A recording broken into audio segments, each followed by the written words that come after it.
j'ai demandé à M. Anigo une précision très claire, parce que j'ai pu lire dans des journaux que soi-disant Julien Fournier, dans un transfert en particulier, aurait pu, avec Pape Diouf, détourner de l'argent, et M. Anigo était d'une clarté absolue.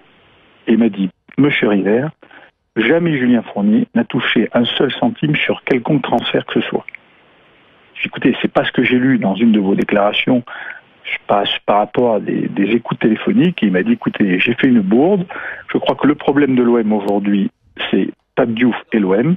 Julien Fournier n'est concerné qu'indirectement, puisqu'il a été un proche collaborateur de Pape Diouf, et je crois qu'ils s'entendent très bien tous les deux. Mais moi, j'avais besoin d'entendre, pas pour me rassurer, parce que je suis rassuré sur la qualité de l'homme en la matière de Julien Fournier, mais j'avais besoin de l'entendre de la part de M. Anigo. Donc cette altercation qui a eu lieu m'a permis de purger certains points, et j'en suis ravi. Voilà, maintenant je trouve que le passé c'est le passé, et je trouve qu'on n'a pas à avoir des comportements de cet ordre-là. Quels ont été les propos de José Anigo envers Julien Fournier ? Écoutez, je ne vais pas rentrer dans le détail des choses, mais globalement... Ça serait bien, pourtant. Non, mais vous savez, c'est toujours difficile, mais quand vous avez... Mais parfois les mots ont un sens, et parfois les mots ont du poids, et là j'ai l'impression quand même qu'ils ont eu un poids un peu particulier, assez inattendu, avec des sous-entendus gênants même. Avec M. Fournier, il voulait avoir une explication. Je crois que les propos ont été peut-être un peu mal compris ou mal entendus, et c'est parti en vrille, comme ça peut partir en vrille, du style, écoute, je vais te retrouver là où tu es, quoi. Oui, José Anigo aurait dit, on connaît ton adresse, il faut régler le problème, vous confirmez ? C'est de cet ordre-là, c'est pas ces mots-là, mais ça ressemble à la même chose.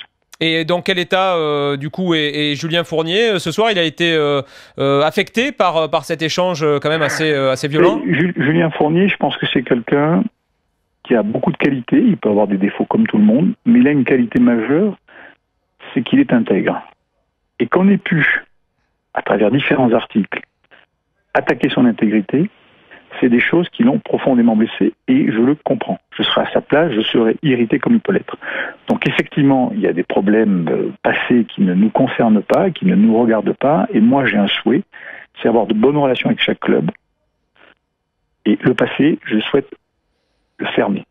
Par contre, qu'effectivement, aujourd'hui, M. Anigo, les yeux dans les yeux, me dit jamais Julien Fournier n'a touché d'argent dans un quelconque transfert, j'en suis ravi. Non pas que j'avais des doutes, parce que sinon Julien ne travaillerait pas avec moi, mais au moins, ça clôt le débat sur ce sujet-là, sur lequel je trouve Julien Fournier a été attaqué, à mon avis, très injustement sur ce sujet. Avez-vous reçu des excuses de la part de l'Olympique de Marseille et de José Anigo ? Non, il n'y a pas eu d'excuses. Ils ont leur contentieux. Il n'y a pas eu d'excuses. Et je n'en ai pas demandé. Simplement, j'ai expliqué que sur un terrain de football, en l'occurrence chez nous à Nice, on ne devait pas avoir ce type d'altercation. C'est inacceptable. Et que peu importe les raisons des uns et des autres, on peut se comporter de façon tout à fait normale et s'expliquer de façon tout à fait normale. Julien Fournier ou l'OGC Nice peut-il déposer une plainte ou une main courante dans les heures qui viennent, ou c'est déjà fait ? Écoutez, ça c'est le problème de Julien Fournier. Julien Fournier, c'est un grand garçon. Je suis solidaire de ce qu'il fera, mais ce qu'il fera, il le fera à titre individuel, et ça c'est lui.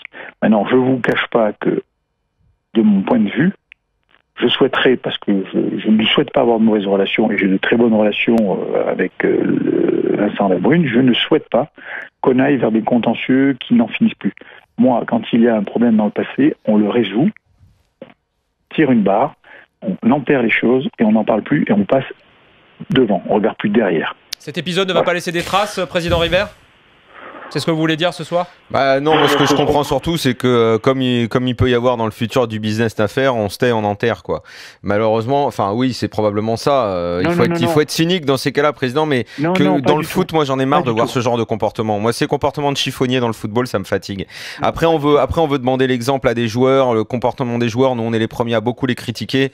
Parfois, on parle même de racailles, mais quand les dirigeants se comportent pire que des racailles, ça fait pas avancer notre football, quoi. Et comme on dit jamais rien, parce que le corporatisme veut que tout le monde se la ferme parce que c'est le business, continuons comme ça alors. Ah non, attendez, là je ne vous suis pas dans vos propos. Moi je pense que j'ai mon franc-parler, je leur ai dit d'ailleurs, j'ai dit ce que j'avais à dire, je dis les choses, ça plaît ou ça plaît pas, mais je l'ai dit. Et aujourd'hui, moi je ne souhaite pas enterrer les choses parce que demain il y aurait du business. Quel type de business ? On a des relations humaines, Moi, je ne souhaite pas les conflits. Je suis pas un homme de conflit en règle générale. Mais il y a des choses que j'accepte, des choses que je n'accepte pas. Maintenant, quand on a fait les choses, on tire un trait, on passe à autre chose. Sinon, c'est une guerre de 100 ans que vous ouvrez. C'est pas du business. C'est pas du business. Après le corporatisme, vous me demandez des explications, je pense que je peux pas. Non, mais moi je vous entends, je vous entends, on n'est pas dans la même situation. De toute façon, vous êtes président de club, nous on est journalistes, on voit ça de l'extérieur. Je peux entendre tout à fait normalement et logiquement vos propos, vos arguments. Les comprendre, c'est un peu plus difficile, mais je les entends, je comprends. Qu'est-ce qui vous dérange dans mes propos ? Je sais pas, je pense qu'à un moment il faut qu'on arrête, il faut dénoncer ce genre de choses. Alors oui, moi je suis peut-être excessif et vous mesurez, vous êtes un président et vous devez être mesuré, mais vous vous rendez compte quoi, des dirigeants qui se parlent comme ça entre eux, des menaces presque physiques. Moi je sais où t'habites, bon voilà, je sais pas, est-ce qu'il faut porter plainte, pas porter plainte. Moi je crois que je porterai plainte, ouais. Je voudrais que même symboliquement ce soit écrit quelque part que le dirigeant qui a fait ça, il le paye. Quand je dis il le paye, c'est pas financièrement par une amende, enfin je sais pas d'ailleurs, parce que généralement ça peut se terminer comme ça aussi, mais symboliquement pour que moralement ce soit condamné, quoi. On a des dirigeants entre eux dans le football, je répète encore une fois, on n'arrête pas de parler d'exemple, on a sans cesse parlé d'exemplarité pour les sportifs, on taille les joueurs dans leur sans cesse en parlant d'exemplarité, et les dirigeants vont sur le terrain, je sais où t'habites, je vais te faire ceci, je vais te faire cela.